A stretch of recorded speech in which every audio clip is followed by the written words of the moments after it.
Hi viewers, welcome to inspire India academy. ఆంధ్రప్రదేశ్లో విద్యుత్ సంస్థలో నియామకాల యొక్క ప్రక్రియ గత 10 సంవత్సరాలుగా లేనటువంటి ఈ రిక్రూట్మెంట్ అనేది 10 సంవత్సరాల తర్వాత రిక్రూట్మెంట్ రూపం దాల్చుకున్నది. దీనికి గాను విద్యుత్ నియామకాలలో ఒక దశాబ్దం తర్వాత నియామకాలనే పేరుతో వివిధ క్యాడర్లలో సుమారుగా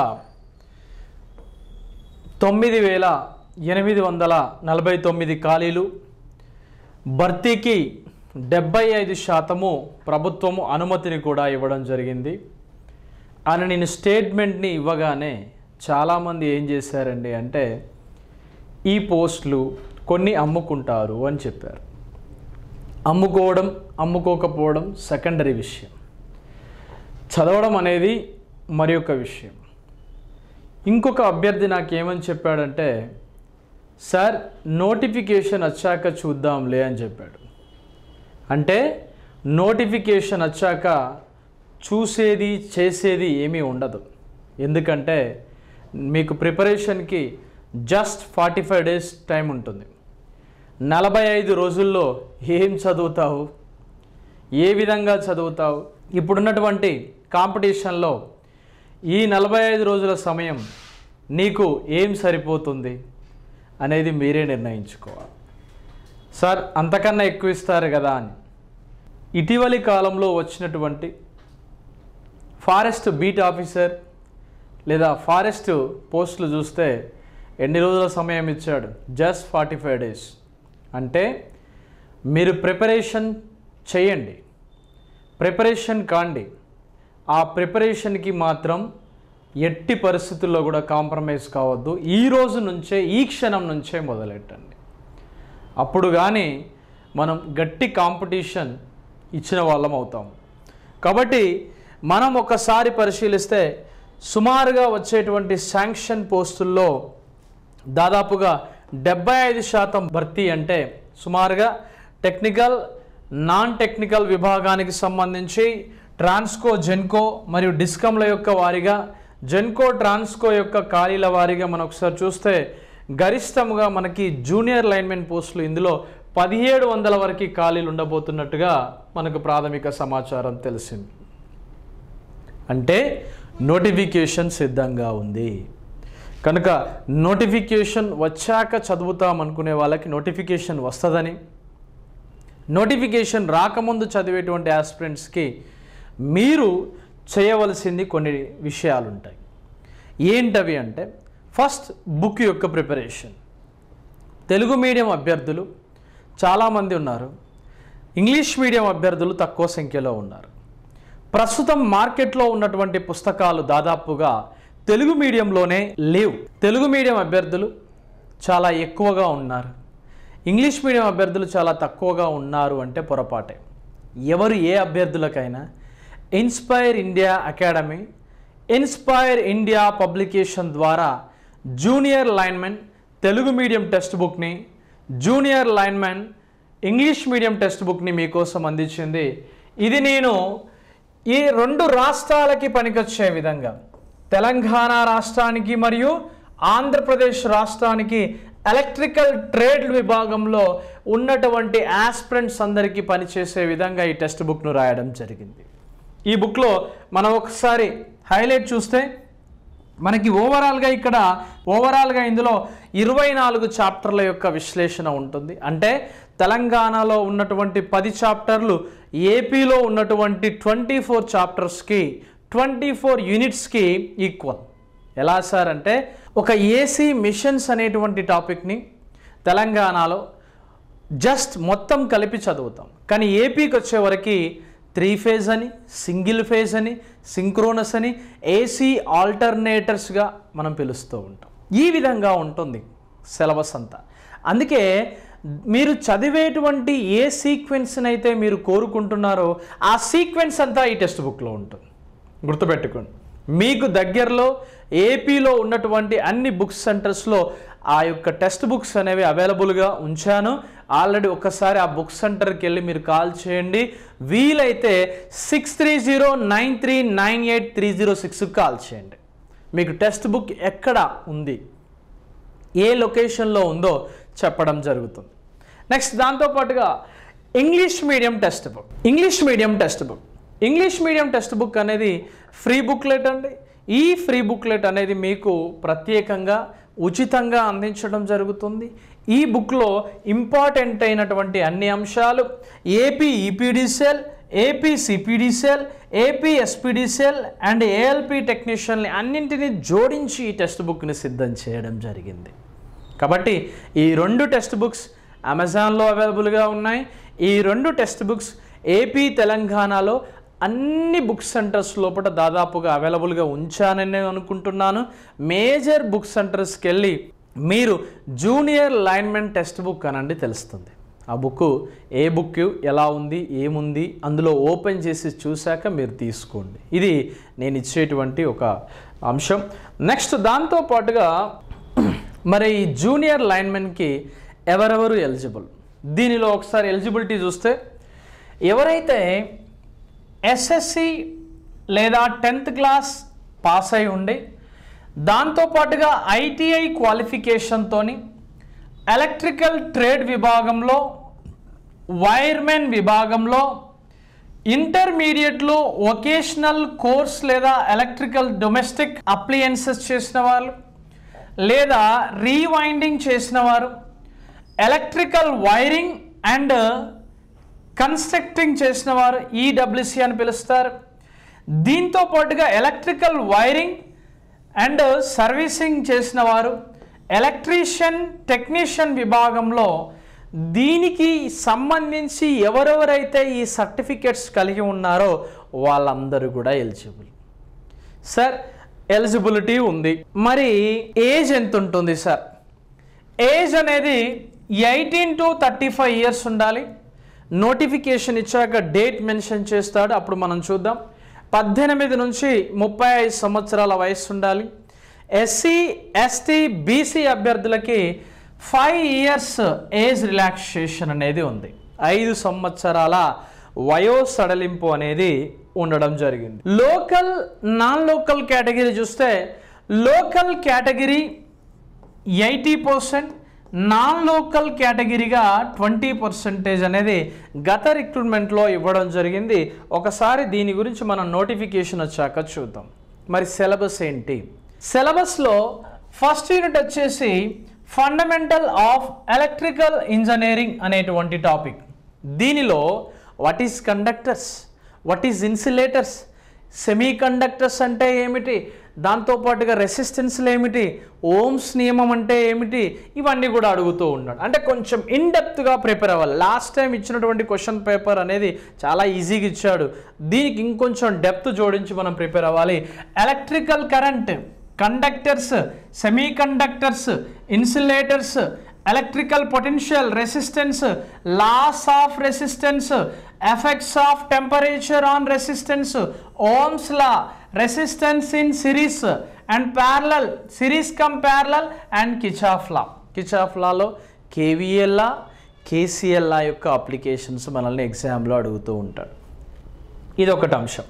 దెన్ నెక్స్ట్ ఎలక్ట్రోమాగ్నెటిజం విషయానికి వస్తే introduction of magnets, magnetic poles, north pole and south pole, magnetic axis, pole యొక్క స్ట్రెంగ్త్ అంటే ఏంటి, తర్వాత ప్రాపర్టీస్, క్లాసిఫికేషన్ ఆఫ్ మ్యాగ్నెట్స్, దీనిలో left hand rules and field pattern of long straight conductor and solenoid. ఈ రకమైనటువంటి అంశాలు ఎలక్ట్రోమాగ్నెటిజంలో మనకి టాపిక్స్గా అందించడం జరుగుతుంది. Then next another topic electromagnetic induction.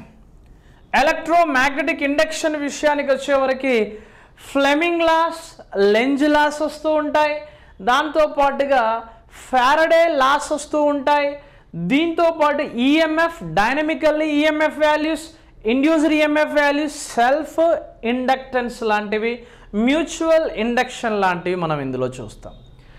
Fifth వచ్చేసి cells and batteries. Cells and బ్యాటరీస్లో లాస్ట్ టైం మనకి వాట్ అవర్ యాంపియర్ అవర్ మీద క్వశ్చన్స్ ఎక్కువగా పడ్డాయి. దాంతోపాటుగా లెడ్ యాసిడ్ బ్యాటరీ మీద ఎక్కువగా మనకు క్వశ్చన్స్ పడ్డాయి. దాంతోపాటుగా డ్రై సెల్ ప్రైమరీ సెల్స్లో డ్రై సెల్స్ మీద మనకి ఎక్కువ క్వశ్చన్స్ని అడగడం జరిగింది. అంటే ఇక్కడ ఈ విధమైనటువంటి ప్యాటర్న్లో సిరీస్ అంటే ఏమిటి, ప్యారలల్ అంటే ఏంటి, సిరీస్ కమ్ ప్యారలల్ కాంబినేషన్లో ఆ సెల్స్కి సంబంధించి అప్లికేషన్ మెథడ్స్ని కూడా ఎగ్జామ్లో ప్రాబ్లమేటిక్గా అడగడం జరిగింది. నెక్స్ట్ ఎలక్ట్రోస్టాటిక్స్ విషయానికి వస్తే డెఫినేషన్ ఆఫ్ ఎలక్ట్రిక్ ఛార్జ్, దాని యొక్క యూనిట్స్ ఏంటి, కెపాసిటెన్స్ ఏంటి, definition of formulas and types of capacitors in series and parallel. Last time దీని మీద ఒక ప్రాబ్లం ఇచ్చాడు అండ్ దీని మీదనే ఒక క్వశ్చన్ని థియరీ రూపంలో అడగడం జరిగింది. అదేంటండి అంటే ఏరియాకి మరియు ఎలక్ట్రోడ్స్ యొక్క ఎఫెక్ట్స్కు మధ్య క్వశ్చన్ అడగడం జరిగింది. కెపాసిటెన్స్ని బేస్ చేసుకొని ఇవి ఎఫెక్ట్స్ ఆఫ్ కెపాసిటెన్స్లో మనం నేర్చుకుంటాం. The next electrical wiring and accessories, wiring tools and wiring joints. దీంట్లో ట్విస్ట్ జాయింట్ అంటే ఏంటి, టీ జాయింట్ అంటే ఏంటి, ఇటువంటి అంశాలు. టూల్స్ మీద మనకి బేసిక్ క్వశ్చన్స్ ఉంటాయి. ఆ బేసిక్ క్వశ్చన్స్ దాంతోపాటుగా ఫ్యూజ్ మీద మనకు క్వశ్చన్ ఇచ్చాడు, కిట్ క్యాట్ ఫ్యూజ్ మీద. లాస్ట్ టైం ఎంసీబీ సిబీస్ మీద కూడా క్వశ్చన్స్ ఇచ్చాడు. దీంతో పాటుగా wiring joints and cable joints మీద కూడా క్వశ్చన్స్ అనేవి అడగడం జరిగింది. సీలింగ్ రోజ్ అంటాం కదా, సీలింగ్ రోజ్ అని పిలుస్తాము. అంటే ఇక్కడ ఈ సీలింగ్ రోజ్ మీద మనకి క్వశ్చన్స్ అడిగాడు. అంటే బేసిక్స్ ఒక ఐటీఐలో అభ్యర్థి ఏ విధంగా చదువుతాడో ఆ బేసిక్ ఫినామినా అంతా కూడా ఇక్కడ మనం 6th చాప్టర్లో ఎలక్ట్రికల్ వైరింగ్లో, వైరింగ్ టూల్స్లో, వైరింగ్ జాయింట్స్లో మనం నేర్చుకోవడం జరుగుతుంది. మంచిగా నోట్ చేసుకోండి interested candidate. Wiring system and wiring సర్క్యూట్స్కు సంబంధించి కూడా క్వశ్చన్స్ ఉంటాయి. దీనిలో last time CTS and TRS wiring మీద మనకు క్వశ్చన్స్ అవన్నీ అడిగాడు. దాంతోపాటుగా కాండ్యూట్ సిస్టమ్ అంటే ఏంటి, తర్వాత దీనిలో పూర్తిగా కేసింగ్ క్యాపింగ్ వైరింగ్ సిస్టమ్ అంటే ఏంటో చూడండి ఒకసారి. స్టేర్ కేస్ వైరింగ్ మీద మనకి 2-way ల్యాంప్ మెథడ్ మీద క్వశ్చన్స్ అనేవి లాస్ట్ టైం పడడం జరిగింది.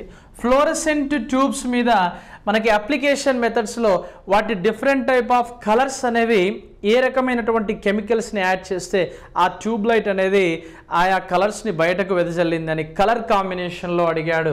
దాని నెక్స్ట్ స్విచ్చింగ్ సర్క్యూట్స్ మీద కూడా మనల్ని క్వశ్చన్స్ అడగడం జరిగింది. ఇదేంటండి chapter wiring system and wiring circuits మీద, wiring systems and wiring circuits మీద మనల్ని క్వశ్చన్స్ అడగడం జరిగింది. దాని నెక్స్ట్ విషయానికి వస్తే ఎర్తింగ్, ఇది వెరీ గుడ్ ఇంపార్టెంట్, చాలా important. Pipe earthing, plate earthing, rod earthing, strip earthing, ఈ ఎర్తింగ్ విధానాలు వస్తాయి. ఎర్తింగ్ రూల్స్ ఉంటాయి. ఏ రూల్ ఏ నిబంధన అనేది మనకు ఉపయోగపడుతుందనే విషయాల మీద క్వశ్చన్స్ ఉంటాయి. వాటినే ఐఈ రూల్స్ అంటాం. ఇండియన్ ఎలక్ట్రికల్ రూల్స్గా పిలుస్తారు, దాని మీద క్వశ్చన్స్ ఉంటాయి. దీనిలో fundamental terms in earthing, leak ఎర్తింగ్గా పిలుస్తారు. Next IE rules of earthing మీద, ఎర్తింగ్లో types, pipe earthing, plate earthing మీద స్పెసిఫికేషన్ మీద, అంటే చాలా స్పష్టంగా వివిధ రకాల కారణాలను జోడిస్తూ వివరణాత్మకంగా మనం ఎర్తింగ్ చదవాల్సి ఉంటుంది. ఎర్తింగ్లో టైప్స్, ఈ టైప్స్తో పాటుగా ఎర్తింగ్లో ఉపయోగించేటువంటి ప్రతి ఎర్తింగ్కి కొన్ని ముఖ్యమైనటువంటి పారామీటర్స్ లేదా పరిమితులు ఉంటాయి. దాన్ని మనం ఎగ్జామ్కి వెళ్ళేటప్పుడు చదవాలి ఖచ్చితంగా. ద నెక్స్ట్ 9th యూనిట్ వచ్చేసి ఐఈ రూల్స్ ఫర్ ఎలక్ట్రికల్ వైరింగ్గా పిలుస్తారు. ఐఈ రూల్స్ ఫర్ ఎలక్ట్రికల్ వైరింగ్లో మెయిన్గా మనకి appliances in house hold appliances లేదా హౌస్ వైరింగ్ని దృష్టిలో పెట్టుకొని మనల్ని లాస్ట్ టైం క్వశ్చన్ అడిగాడు. క్లియట్ వైరింగ్ అండ్ కాండ్యూట్ వైరింగ్, ఇంతకుముందు వైరింగ్ సిస్టాన్ని జోడిస్తూ దీని మీద క్వశ్చన్స్ అడిగాడు. ఇది గుర్తుంచుకోవాల్సినటువంటి అంశం. ద నెక్స్ట్ ఇండికేటింగ్ ఇన్స్ట్రుమెంట్స్ విషయానికి వస్తే దీనిలో ఎంసీ ఇన్స్ట్రుమెంట్స్ అండి, ఎంఐ ఇన్స్ట్రుమెంట్స్, ఈ రెండింటికి మధ్యలో కనిపించేటువంటి అంశాలు. Power factor meter, energy meter మీద క్వశ్చన్స్ అడిగాడు. Next dynamometer, different types of errors indicating instruments మీద ఓవరాల్గా ఎంసీని ఎంఐని జోడిస్తూ మనం ఇందులో క్వశ్చన్స్ని మనం చేయవలసి ఉంటుంది. ఇవి ఇండికేటింగ్ ఇన్స్ట్రుమెంట్స్గా మనం పిలుస్తాం. దీని మీద మనం ఎక్కువగా మనం ఫోకస్ చేయాలంటే కంట్రోల్ టార్క్, డిఫ్లెక్టింగ్ టార్క్ అంటే ఏమిటి, ఇటువంటి అంశాలను జోడిస్తూ ఎంసీని ఎంఐని మనం కలిపి చదవవలసి ఉంటుంది. ద నెక్స్ట్ 11th వచ్చేసి ఇంటిగ్రేటింగ్ ఇన్స్ట్రుమెంట్స్ అండి. ఇంటిగ్రేటింగ్ ఇన్స్ట్రుమెంట్స్లో మనకి పూర్తిగా ఎనర్జీ మీటర్స్ యొక్క డిస్కషన్ ఇందులో కనిపిస్తుంది. క్రీపింగ్ ఎర్రర్ మీద లాస్ట్ టైం క్వశ్చన్ ఇచ్చాడు. దాంతోపాటుగా బ్రేకింగ్ మ్యాగ్నెట్ అప్లికేషన్స్ మీద క్రీపింగ్ ఎర్రర్ని దృష్టిలో పెట్టుకొని క్వశ్చన్ అడిగాడు. ఇది చాలా జాగ్రత్తగా మనం చదవాల్సిన అంశం. డిస్క్ని దేంతో మేడప్ చేస్తారనే బిట్టు కూడా ఇందులో అడిగాడు. కాబట్టి definition and classification of integrating instruments, దానిలో single phase and 3 phase induction type of energy meters, errors in energy meters మీద ప్రశ్నలు అనేవి అడుగుతూ ఉంటాడు. ద నెక్స్ట్ స్పెషల్ ఇన్స్ట్రుమెంట్స్ అండి. ఇవి power factor meter, frequency meter, synchronous instruments, దాంతోపాటుగా CT and PT, current transformer, potentio transformer and multimeter, megger, tong tester. Tong tester మీద questions అడుగుతూ ఉంటాడు. టంగ్స్ టెస్టర్ ద్వారా మనం ఏ విధంగా మనం 2 కండక్టర్ల మధ్య మినిమం ఉండాల్సినటువంటి డిస్టెన్స్ ఎంత, సిటీకి పీటీకి మధ్యలో పీటీ మీద లాస్ట్ టైం క్వశ్చన్ ఇచ్చాడు. పీటీలో ఏర్పడేటువంటి పూర్తి స్థాయి అంశాలు డీటెయిల్గా మనం చదువుకోవాలి. ఓకే, సింక్రోనోస్కోప్ మీద కూడా క్వశ్చన్ అడిగాడు లాస్ట్ టైం. ఏంటంటే ఇది స్పెషల్ ఇన్స్ట్రుమెంట్. 13th యూనిట్ వచ్చేసి semi conductor devices and there applications. Last time ఎంత సింపుల్ క్వశ్చన్ ఇచ్చాడండి. సిలికాన్ యొక్క అటామిక్ నెంబర్ని దృష్టిలో పెట్టుకొని క్వశ్చన్ ఇచ్చాడు. సిలికాన్ యొక్క వ్యాలెన్సీలోని ఎలక్ట్రాన్ల సంఖ్య ఎంత అన్నాడు, 4. అంటే ఇటువంటి అటామిక్ స్ట్రక్చర్ని దృష్టిలో ఉంచుకొని 3rd group elements, 4th group elements and 5th group elements, 3rd group elements, 4th group elements, 5th group ఎలిమెంట్స్ని దృష్టిలో పెట్టుకొని మనం చదవాలి.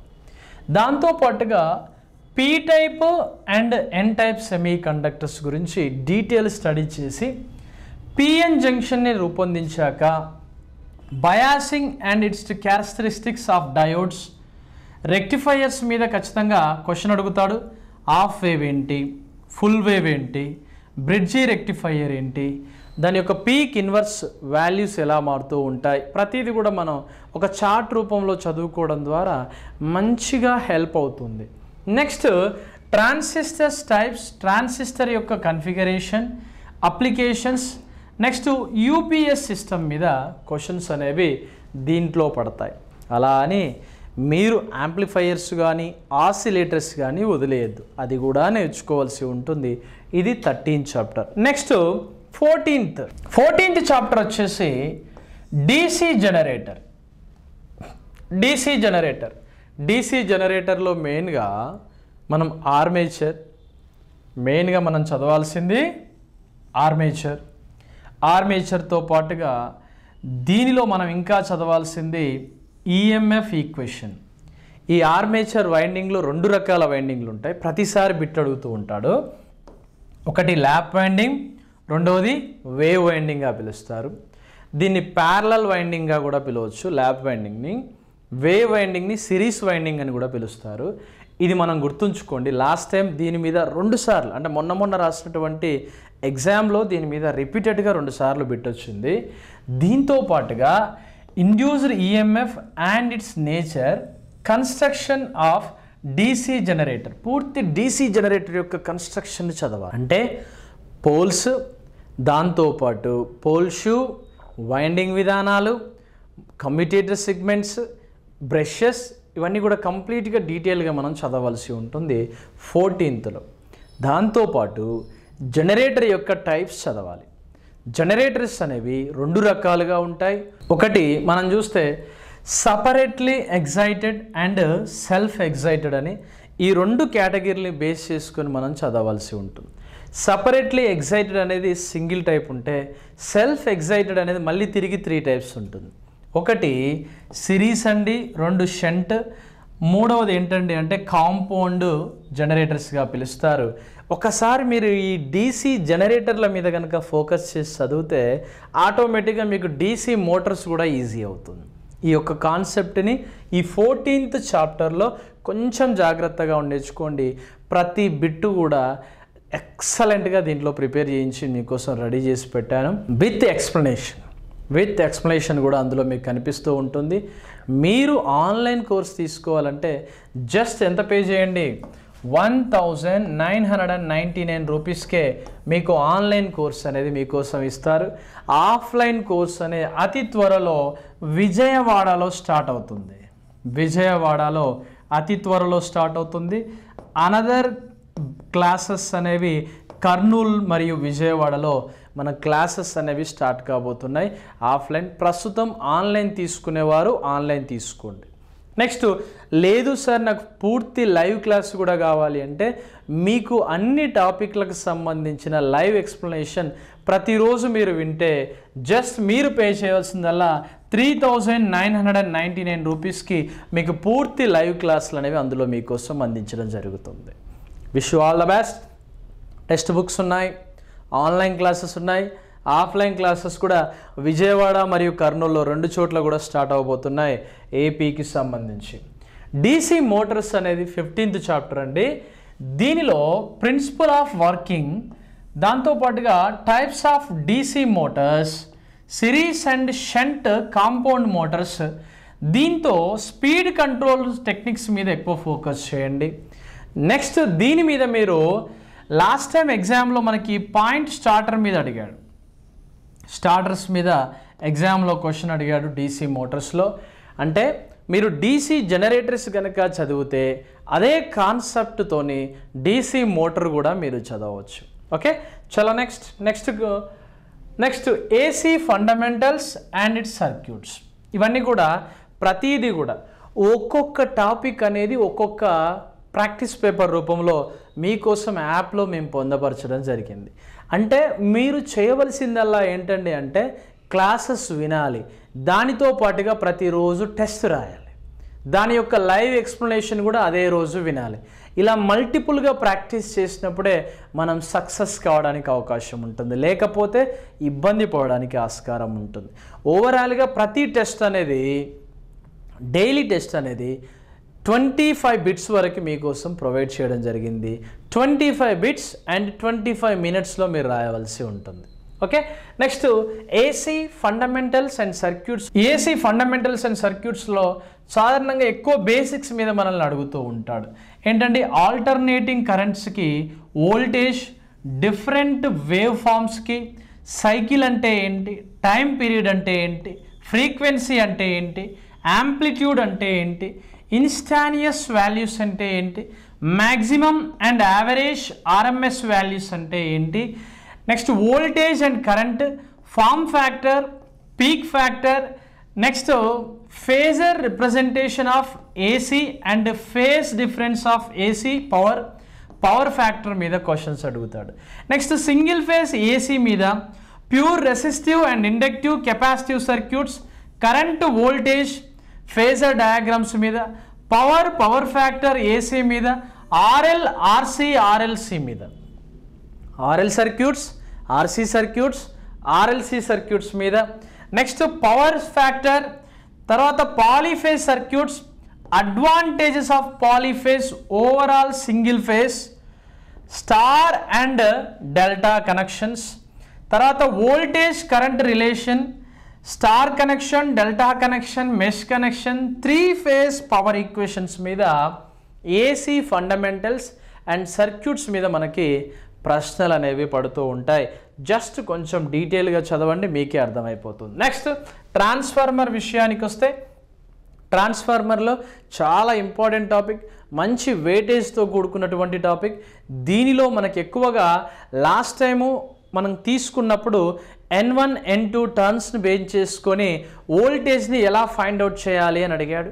అంటే వలయాల సంఖ్య ఇచ్చేసి వోల్టేజ్ని ఏ విధంగా మనం ఫైండ్ అవుట్ చేయాలి అనే దాని మీద క్వశ్చన్స్ అడిగాడు. ట్రాన్స్ఫార్మర్లో కన్స్ట్రక్షన్ చదవండి, working and performance, EMF equation, cooling of transformer యొక్క కూలింగ్, ట్రాన్స్ఫార్మర్ యొక్క లాసెస్, ట్రాన్స్ఫార్మర్ యొక్క ఎఫిషియన్సీ, ట్రాన్స్ఫర్మేషన్ రేషియో, దాని యొక్క కోర్ కన్స్ట్రక్షన్, వైండింగ్లో షీల్డింగ్, యాక్సిలరీ వైండింగ్, దాంతోపాటుగా బ్రీతర్ అంటే కన్స్ట్రక్షన్లో బ్రీతర్ యొక్క రెస్పాన్సిబుల్, కన్జర్వేటర్ యొక్కటి, నెక్స్ట్ బుక్ హోల్స్ రిలే లేదా బక్సల్ రిలే అటువంటి టాపిక్స్ మీద అడగడం. ప్రొటెక్టివ్ డివైజెస్, ట్రాన్స్ఫార్మర్లో ఆయిల్ టెస్టింగ్, ఆటో ట్రాన్స్ఫార్మర్స్ మీద ప్రతిసారి బిట్టుపడుతుంది. ఆటో ట్రాన్స్ఫార్మర్ మీద అయితే ప్రతిసారి బిట్టుపడుతూనే ఉంటుంది. Then next alternators, principle and operation of alternators, relation between speed of the poles and frequency, next constructional details of alternator, salient pole type and smooth cylindrical type మధ్య ఆ comparative study, alternator యొక్క EMF equations మీద సిలబస్లో మనకు అందించడం జరిగింది. 19th chapter అయితే 3-phase induction motors, classification of 3-phase, working principle of 3-phase induction motors, relation between of NS synchronous speed, number of poles and supply frequency. Last time దీని మీద question అడిగాడు. Next slip versus speed మీద questions ఎక్కువగా అడిగాడు. Next squirrel cage and slip ring motors, next దీంతో పాటుగా induction motors, స్టార్టర్లో DOL starters, star delta starters, starter rotor resistance starters మీద మనకి క్వశ్చన్స్ అడిగే అవకాశం ఉంటుంది. మ్యాక్సిమం స్లిప్ రింగ్ ఇండక్షన్ మోటార్లో వాటితో పాటుగా ఫైనల్గా వాటి అప్లికేషన్స్ని కూడా అడగడానికి ఆస్కారం ఉంటుంది. ఒకసారి చూడండి, సింగిల్ ఫేజ్ ఇండక్షన్ మోటార్స్ సుమారుగా 10,000 బిట్స్ మీరు ప్రాక్టీస్ చేయాల్సిందే. మీరు చేస్తేనే మీకు అది ఉద్యోగం వచ్చే అవకాశాలు పెరుగుతాయి. జాగ్రత్త గుర్తుపెట్టుకోండి. సింగిల్ ఫేజ్ ఇండక్షన్ మోటార్స్ విషయానికి వస్తే దీనిలో అప్లికేషన్స్ మీద అడుగుతాడు.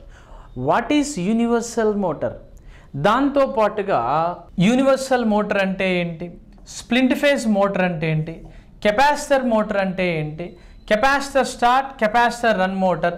లాస్ట్ టైం గ్రాఫ్ల మీద బిట్లు అడిగాడండి. స్ప్లింట్ ఫేజ్ మోటార్లో లో స్టార్టింగ్ టార్క్ను బేస్ చేసుకొని నెక్స్ట్ వాటి యొక్క అప్లికేషన్స్ని మీరు చదవవలసి ఉంటుంది.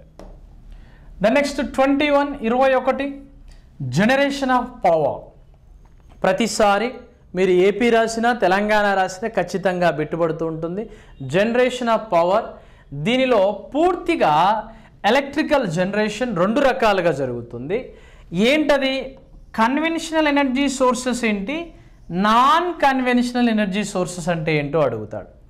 దెన్ నెక్స్ట్ పవర్లో జనరేటింగ్ స్టేషన్స్లో మెయిన్గా మనకు ఉపయోగపడే hydel and thermal power plants మీద, పవర్ స్టేషన్స్ మీద మనల్ని ప్రశ్నలు అడుగుతూ ఉంటాడు. ఒకసారి జాగ్రత్తగా గమనించండి. దాంతోపాటుగా ఈ చాప్టర్ చదివేటప్పుడు nuclear power plant, non conventional energy సెంటర్స్ని కూడా దృష్టిలో పెట్టుకొని చదవాల్సి ఉంటుంది.